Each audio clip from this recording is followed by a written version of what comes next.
사도행전 9장 1절부터 9절까지의 말씀, 이 말씀을 통해 하나님의 음성을 들으시기 바랍니다. 사울이 주의 제자들에 대하여 여전히 위협과 살기가 등등하여 대제사장에게 가서 다메섹 여러 회당에 가져갈 공문을 청하니, 이는 만일 그 도를 따르는 사람을 만나면 남녀를 막론하고 결박하여 예루살렘으로 잡아오려 함이라. 사울이 길을 가다가 다메섹에 가까이 이르더니 호련히 하늘로부터 빛이 그를 둘러 비추는지라. 땅에 엎드러져 들음에 소리가 있어 이르시되 사울아 사울아 내가 어찌하여 나를 박해하느냐 하시거늘, 대답하되 주여 누구시니이까? 이르시되 나는 내가 박해하는 예수라. 너는 일어나 시내로 들어가라. 내가 행할 것을 내게 이를 자가 있느니라 하시니, 같이 가던 사람들은 소리만 듣고 아무도 보지 못하여 말을 못하고 서 있더라. 사울이 땅에서 일어나 눈은 떴으나 아무것도 보지 못하고 사람의 손에 끌려 다메섹으로 들어가서 사흘 동안 보지 못하고 먹지도 마시지도 아니하니라. 아멘. 이제 앞뒤 좌우에 계신 분들에게 참 잘 나오셨습니다 인사하도록 하겠습니다. 참 잘 나오셨습니다. 반갑습니다. 우리 다시 한번 인사하실 때에 당신은 참 괜찮은 사람입니다 인사하겠습니다. 여러분은 참 괜찮은 분들이십니다. 네. 괜찮은 사람들이 모여서 괜찮은 교회를 함께 이루어갈 수 있다는 사실이 얼마나 괜찮은 일인지요. 날마다 우리 가운데 그런 하나님의 은혜와 사랑이 흘러넘치게 되기를 예수님의 이름으로 축복합니다. 우리 함께 예배드리는 어린 자녀들에게도 한번 인사할까요? 너희는 가장 사랑스러운 존재란다 인사하겠습니다. 너희는 가장 사랑스러운 존재란다. 아멘. 하나님께서 우리 아이들을 사랑하여 주셔서 날마다 그 길이 하나님의 사랑 속에 하나님께서 인도하시는 가장 선한 길로 걸어가게 될 줄로 믿습니다. 오늘 우리는 사도행전이라는 책 가운데 일부를 함께 읽었습니다. 그런데 여러분들은 우리가 함께 읽은 이 사도행전이 무엇에 관한 책이라고 생각하시는지요? 참 많은 사람들이 이 사도행전을 꿰어낼 수 있는 하나의 주제를 찾기 위하여 다양한 노력들을 기울여 온 것이 사실입니다. 이 책의 제목이 명시하고 있듯이 사도행전, 사도들의 행위들을 담고 있기 때문에 예수의 제자였던, 또 이후에 사도라고 불리게 되었던 그 사람들이 어떻게 예수의 이름을 전하고 다니게 되었는가 하는 것을 나타내기 위해 기록된 책이 사도행전이다라는 주장이 굉장히 보편적인 주장일 것입니다. 그런데 다른 한편으로는 여러분, 이 사도행전의 원래 제목이 무엇인지 아십니까? 원래는 이 사도라는 말이 없이 그냥 액트, 행전이거든요. 누구의 행위인가 하는 주어가 빠져 있다는 것입니다. 그래서 어떤 사람들은 이 사도행전이라고 불리는, 액트라고 불리는 이 책의 주인공이 사도들이 아닐 것이다 라고 생각하는 사람들도 있습니다. 결국 사도라고 불린 사람들이 복음을 전하기 위하여 세상에 나아가게 된 것은 바로 그들을 변화시킨 성령님이 계셨기에 가능한 일이 아니었는가라고 해서 많은 사람들이 이 책을 이른바 성령행전이라고 부른 것도 사실일 것입니다. 성령께서 주인공이시다라고 말입니다. 또 다른 한편으로는 결국 사도들이 전하였던 그 복음이 그 사도들의 입에서 머무른 것이 아니라 수많은 헬라인들에게 전해지게 되었고, 결국 바울을 통하여 로마에 이르게 되었고, 수천 년이 지난 우리에게까지 전해지게 되었으므로 그 복음을 들은 우리 역시 그들과 마찬가지로 그리스도인이 된 것이 아니냐라고 해서 이른바 복음행전으로 부르는 것도 사실일 것입니다. 결국 많은 사람들이 우리가 읽은 이 책을 하나의 주제로 설명하기 위해 최소한 3가지 이상의 노력을 기울여 왔다는 것입니다. 사도들이 주인공일 것이다. 성령에 관한 책일 것이다. 그리고 복음에 관한 책일 것이다 하고 말입니다. 그런데 저는 오늘 우리가 함께 읽은 이 사도행전의 주제를 전혀 다른 주제로 한번 엮어보고 싶었습니다. 그것은 바로 가능성이라는 단어입니다. 무엇이라고요? 가능성. 이 사도행전 혹은 액츠, 행전이라고 불리는 이 책은 가능성에 관한 책이지 않을까라는 생각을 해보게 된다는 것입니다. 우리는 이 사도행전의 전반부와 후반부가 누구를 중심으로 나뉘는가 하는 것을 우리는 알고 있습니다.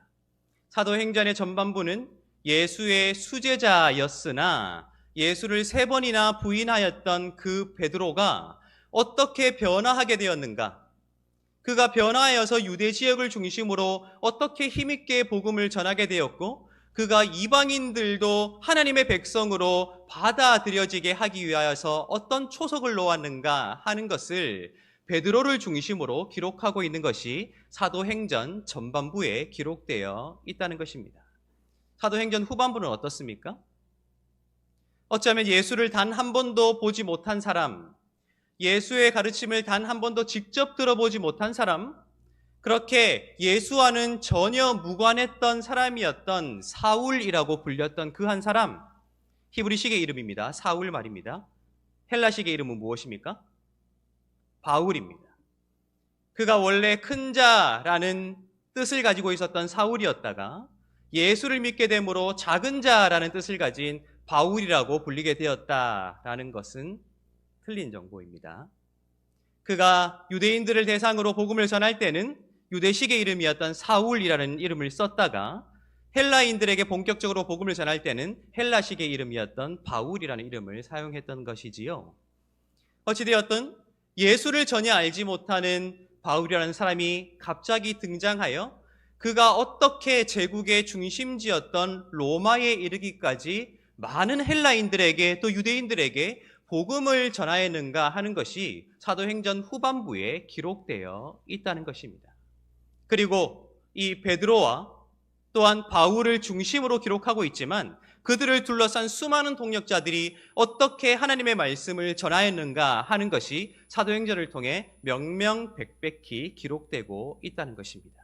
네, 여러분들 잘 생각해 보시기 바랍니다.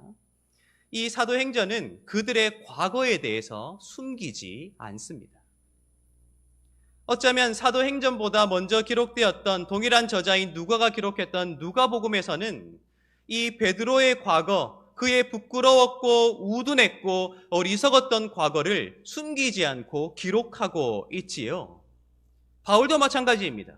그가 어떻게 예수 믿는 자들을 박해했으며 어떻게 첫 교회의 지도자였던 스데반이 죽는 일에 가담하게 되었으며 어떻게 대제사장들에게 공문을 받아 다메섹까지 예수 믿는 자들을 잡으러 다녔는가 하는 그들의 부끄러웠던 과거를 숨기지 않고 있다는 것입니다. 그런데 이것이 결코 쉬운 일이 아니었을 거예요. 왜 그런지 아십니까? 이 누가복음은 최소한 서기 80년대 이후에 기록된 것으로 알려지거든요. 서기 80년대는 이미 베드로도 바울도 순교자의 반열에 오른 후였다는 거예요. 이미 위대한 순교자이자 위대한 복음의 사도, 위대한 교회의 지도자로 칭송받는 사람들이 베드로와 바울이었기 때문에 이 사도행전을 기록하는 누가의 입장에서도 이미 위대한 지도자가 되었던 이 두 사람의 못났던 과거를 있는 그대로 기록하는 것이 결코 쉽지 않았다는 거예요.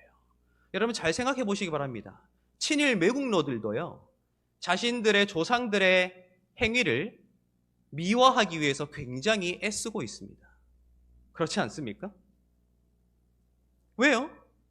자신의 뿌리가, 자신의 기반이 흔들릴까 걱정되기 때문입니다. 어쩌면 기독교의 역사에 있어서 없어서는 안 될 두 중요한 인물이었던 베드로와 바울이었기에 그들이 예수를 성령을 통해 믿기 이전에 어떤 부끄러운 과거를 가졌느냐 하는 것을 오히려 기록하지 않는 것이 훨씬 편했을 거예요. 숨길 수도 있었을 거예요. 미워할 수도 있었을 것입니다. 그런데 이 사도행전을 기록한 누가는 베드로가 어떻게 예수를 3번이나 부인하며 그를 저주했는가 하는 것을 고스란히 기록하고 있지요. 바울이 어떻게 예수 믿는 자들을 박해했으며 예수 믿는 자들을 박해하는 것이 아니라 예수를 박해했는가 하는 것을 있는 그대로 기록하고 있다는 것입니다. 우리 3절과 4절을 한번 읽어보도록 하겠습니다. 오늘 사도행전 9장 3절과 4절입니다. 함께 읽겠습니다. 사울이 길을 가다가 다메섹에 가까이 이르더니 호련히 하늘로부터 빛이 그를 둘러 비추는지라. 땅에 엎드러져 들음에 소리가 있어 이르시되 사울아 사울아 내가 어찌하여 나를 박해하느냐 하시거늘. 아멘. 호련히 밝은 빛이 비추게 되고 지금 이 사울에게 어떤 음성이 들려오게 되는 것입니까? 네가 어찌하여 나를 믿는 자들을 박해하느냐가 아니지요. 누구를 박해한다고요? 네가 어찌하여 나를, 누구입니까? 예수를요. 네가 어찌하여 나를 박해하느냐 함으로써 결국 바울이 박해했던 자가 예수 믿는 자들을 넘어서서 예수였다는 사실이 오늘 이 말씀을 통해 드러나고 있다는 거예요.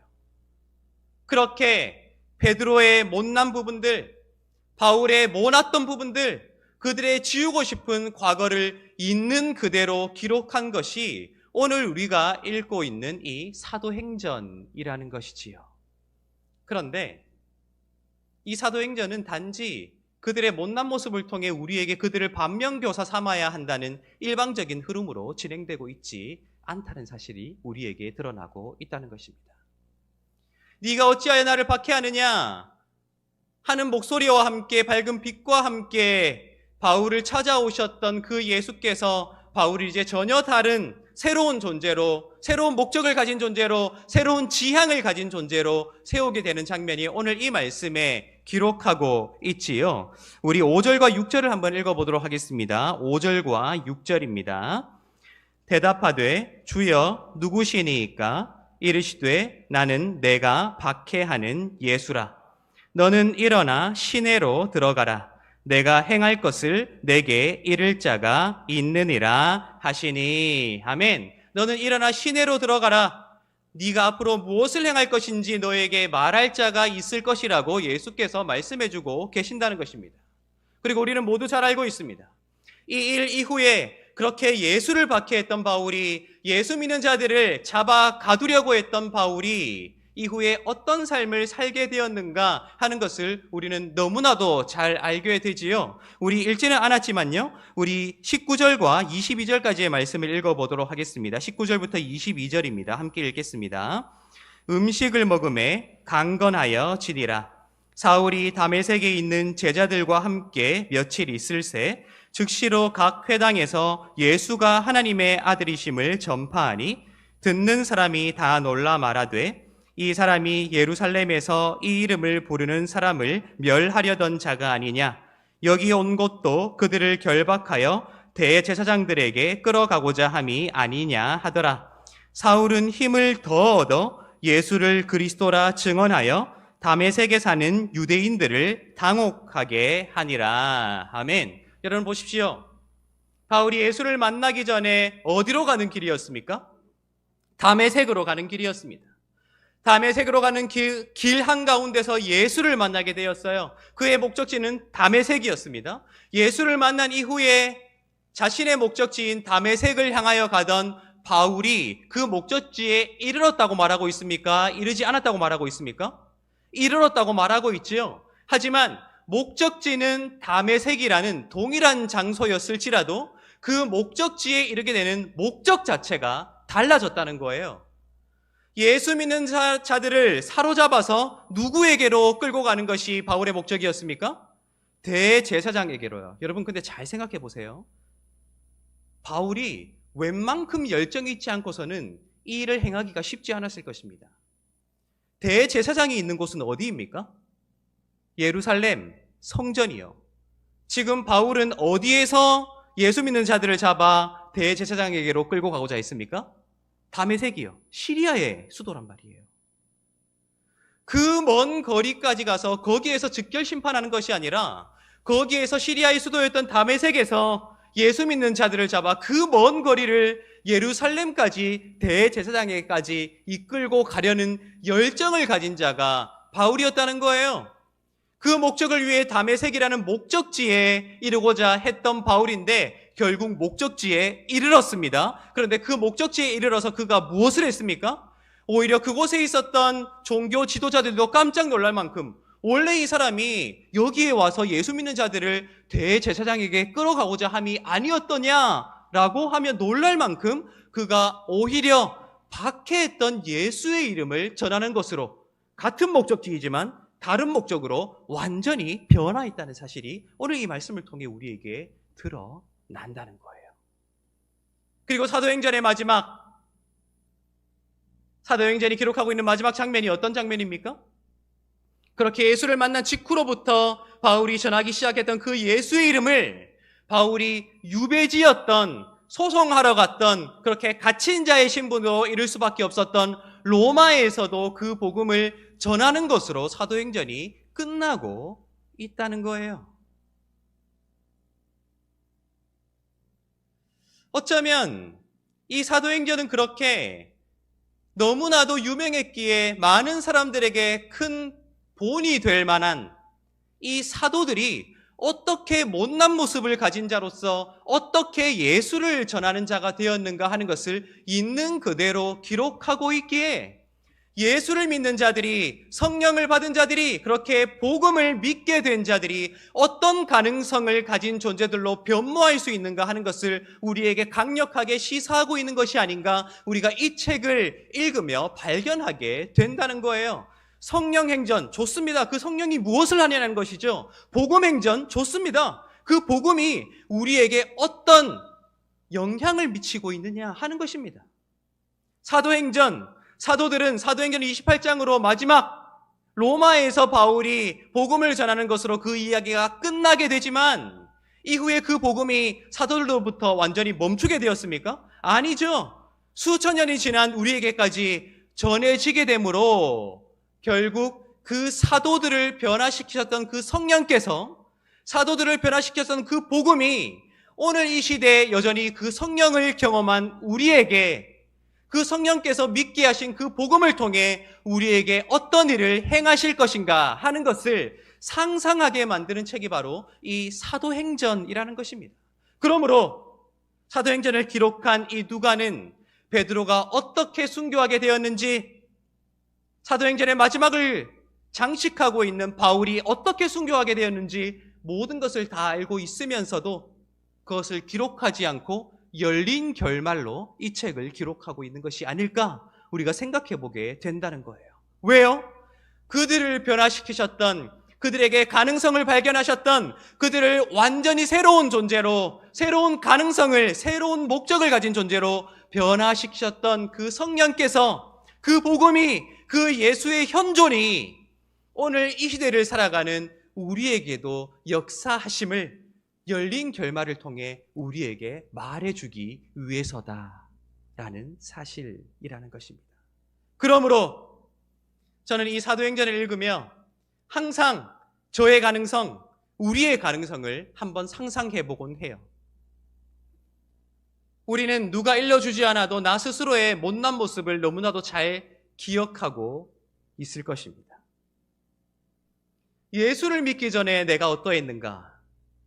복음을 알기 전에 내가 어떠했는가? 하나님 앞에 서 있는 나 자신을 발견하기 이전 내가 내 삶의 주인이라 생각했던 그때의 내 모습이 어떠했는가 하고 말입니다. 그것을 너무 잘 알기에 어쩌면 사도행전에 기록되어 있는 베드로의 변화와 바울의 변화 속에 나 자신의 변화를 함께 발견할 수 있게 되는 것이 아닐까라는 생각을 해보게 된다는 거예요. 더 나아가서 나 자신뿐만 아니라 우리가 함께 살아가고 있는, 우리와 동시대를 살아가고 있는, 우리와 함께 신앙생활하고 있는 우리 신앙의 동료들, 내 식구들, 내 자녀들, 내 부모님들의 가능성을 함께 생각해 보게 되는 것이지요.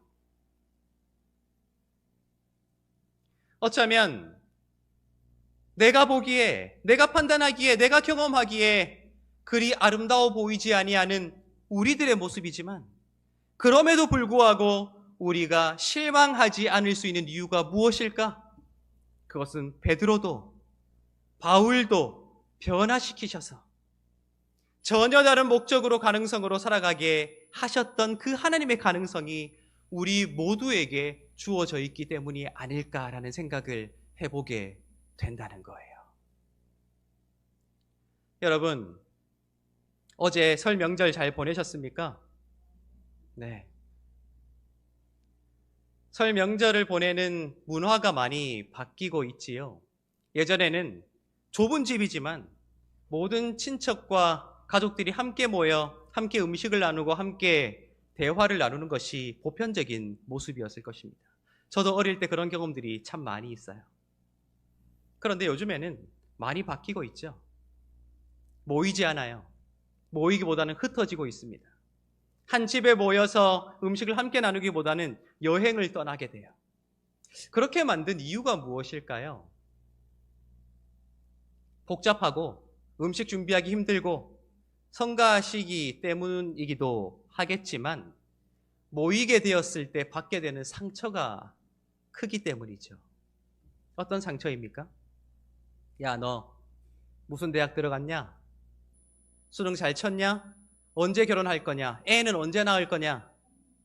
야, 너 그렇게 살면 인생 답 없다. 정신 차려야 된다. 혹시 명절 보내면서 그런 말들 많이 들으셨나요? 혹시 그런 말들 많이 하셨나요? 명절뿐만이 아니죠. 우리 삶을 돌아보십시오. 서로가 서로를 특정한 상황들과 용어들로 규정하기 위해 얼마나 많은 말들을 하고 있습니까? 그 사람이 자라온 환경으로 그 사람을 평가하려 하죠. 그 사람이 얼마만큼 많은 지식을 가졌느냐가 그 사람을 나타낼 수 있다 생각하지요. 그 사람이 얼마나 많은 돈을 벌었는가가 그 사람의 가치를 나타낼 수 있다 주장하고 있지요. 어쩌면 세상은 이미 우리를 그렇게 틀에 가두어 두고 있는지도 모르겠습니다. 요즘에 참 많은 사람들과 대화할 기회를 얻게 됩니다. 그럴 때 제 말문을 턱 막히게 하는 질문이 있어요. 그게 뭔지 아세요? 목사님, MBTI가 어떻게 돼요? 이렇게 물어요. 몰라요. 해본 적이 없거든요.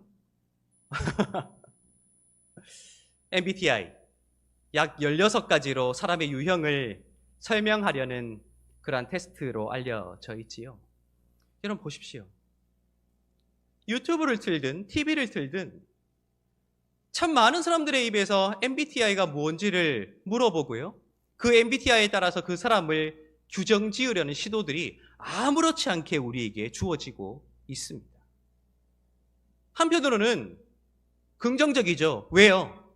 내가 다 이해할 수 없는 그 사람을 조금 더 넓게 이해하고 수용하기 위해 저 사람이 왜 저럴까 하는 것들을 그런 유형들을 통해 우리가 받아들이게 되고 수용할 수 있게 되는 길이 열리기 때문입니다. 그런데 다른 한편으로는 굉장히 위험하다는 생각을 해보신 적이 없으신지요? 세상에 60억이 넘는 인구를 16가지 유형으로 다 규정해낼 수 있을까? 그 사람의 태어난 환경과 자라난 환경들, 그가 어떻게 배울 수 있었고 배우지 못했을까 하는 그러한 모든 환경들, 사회 구조가 만들어 놓았던 그의 부와 가난, 어쩌면 한 사람이 선택하거나 선택하지 못할 상황 속에서 만들어져야 했던 그의 인격이 싸그리 무시되고 단지 그가 현재 나타내고 있는 그 생각과 말과 행동으로만 규정될 수 있다고 여기는 일종의 결정론적인 사고방식을 우리에게 제공하고 있기 때문이에요. 이상하게 우리나라에서는 그런 것들이 굉장히 유행을 해요. 얼마 전까지만 해도 너 혈액형이 뭐야 묻지요. 저 B형이거든요. B형이라고 하면 전부 다 수근수근 거렸어요. 역시 도라이 이러면서. 맞아요. 저 똘끼 많습니다.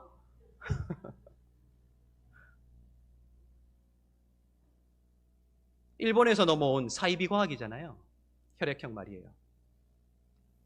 MBTI. 어쩌면 사도행전은 그러한 시대를 당연한 듯 살아가는 우리에게 도전하고 있을지도 모르겠다는 생각이 들었습니다.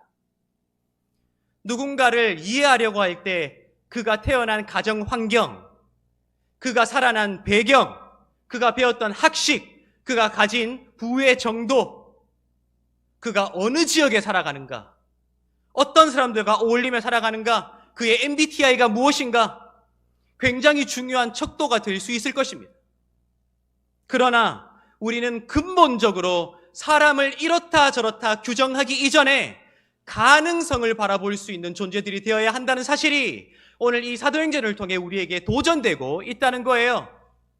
바울이 많은 학식이 있었고 바리새인이었고 유대인 중에 유대인이었으며 그가 베냐민 지파 왕족 출신이었을지라도 그가 그러한 지식으로 그러한 배경으로 예수를 박해하기 위해 예수 믿는 자들을 박해하기 위해 날뛰었을지라도 성령께서 그에게 임하셨을 때 복음이 그에게 임하게 되었을 때 예수께서 그를 찾아가시게 되었을 때 그가 어떻게 완전히 다른 존재로 살아갈 수 있게 되었는가 하는 사실이 명명백백히 우리에게 기록되어 전수되고 있을 텐데 우리는 언제부터 사람을 틀에 가두어두고 있다고요?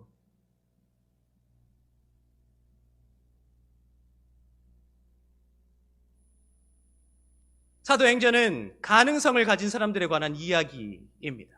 여러분 사도행전뿐만 아니라 창세기부터 요한계시록까지 쭉 다 읽어보십시오. 얼마나 많은 사람들이 등장하고 있습니까? 얼마나 부끄러운 과거를 가진 사람들이 많이 등장하고 있어요. 그러나 그들이 우리에게 위대한 믿음의 사람들로 기억될 수 있는 이유가 무엇입니까? 그들이 살아왔던 배경에 의해서 규정될 수 없는 존재로 하나님께서 그들을 사용하셨기 때문임을 우리가 성경을 통해 발견할 수 있잖아요. 배경을 뛰어넘어 가진 것을 뛰어넘어 생각과 지향을 뛰어넘어 하나님께서 만나주시는 그 누구라도 세상이 감당하지 못할 자로 살아갈 수 있다는 가능성이 차곡차곡 쌓여진 이야기가 우리가 읽고 있는 성경일진데 오늘 이 시대 MBTI를 물어보는 이 시대를 향해 하나님께서 우리를 도전하고 있다는 거예요. 나를 바라볼 때, 서로를 바라볼 때, 내 자녀를 바라보며 내 부모를 바라볼 때 규정 짓지 말라는 거예요. 우리의 현실이 나약하고 모자랄지라도 때로는 누군가의 현실이 높고 많아 보일지라도 그 모든 것이 하나님 앞에서 아무것도 아닐 수 있음을 하나님께서 그를 세우신다면 그 모든 높고 낮음이 평지가 될 수 있음을 그렇게 하나님께서 선택하신 새로운 가능성을 가진 사람이야말로 세상을 바꾸며 살아갈 수 있는 사람임을 이 성경이 사도행전이 우리에게 도전하고 있다는 거예요. 여러분 앞뒤 좌우에 계신 분들을 한번 보십시오. 어떤 분들이 앉아 계십니까?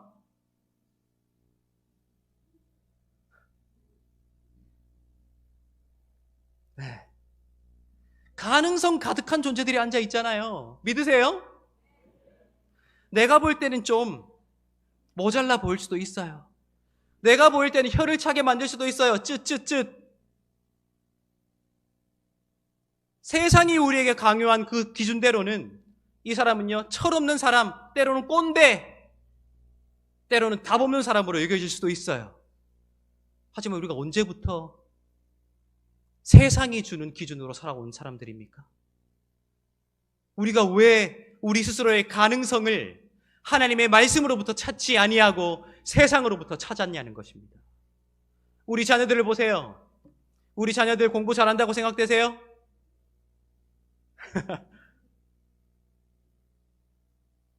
진짜 공부를 잘하는 것입니까? 못하는 것입니까?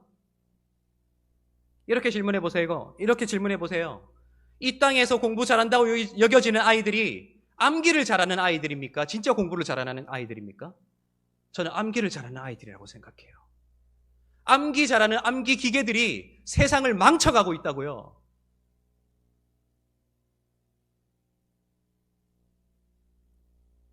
공부는요, 배울 것을 배우는 것이죠. 성적, 암기, 얼마나 많은 것을 외웠느냐 하는 것에 우리 아이들을 가두지 마세요. 성적이 좋지 못해도요, 행복하게 살면 되는 거예요. 성적이 좋지 못해도요, 아름다운 성품으로 누군가를 녹여낼 수 있다면 그의 삶이 위대한 거예요. 우리 아이들에게 그런 가능성이 보이지 않으세요, 여러분? 아이들의 많고 적음이 아니에요. 그 가능성을 가진 아이 단 한 사람이 우리 품 안에 있다면 우리는 가장 행복한 거죠. 이 주위를 보세요. 이 아이들이 얼마나 많아요, 지금. 저는 그래서 행복해요. 아이들은 제 설교를 들으며 표정이 썩어가고 있지만 나는 너희들을 보는 게 너무 좋아. 얘들아,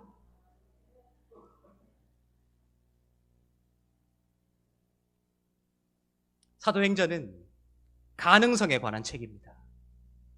성경은 하나님이 우리를 새로운 가능성을 가진 존재로 보고 있다는 가장 확실한 증거로 우리에게 주어져 있습니다. 우리가 가능성을 가진 존재로서 이 자리에 함께 모였잖아요. 그럼 우리 한사랑교회가 가장 가능성 있는 교회인 거예요. 세상이 단념했던 그 고난과 고통 속에도 우리는 가능성을 제시할 수 있어요. 우리는 소망을 제시할 수 있다고요. 우리가 그러한 가능성을 가진 존재로 이 땅을 살아갈 수 있으면 좋겠어요. 그러한 가능성을 가진 존재들이라면요, 우리의 입술을 먼저 바꾸어 나아가요. 평가하고 판단하고 가두어 두려는 그러한 입술이 아니라 너는 정말 아름다운 인격을 가진 아이구나. 당신은 정말 아름다운 성품을 가진 분이십니다. 당신을 본받고 싶습니다. 우리 함께 더 아름다운 존재가 되어 갑시다 하는 가능성 있는 말들로 먼저 우리의 입술을 바꾸어 가자는 거예요.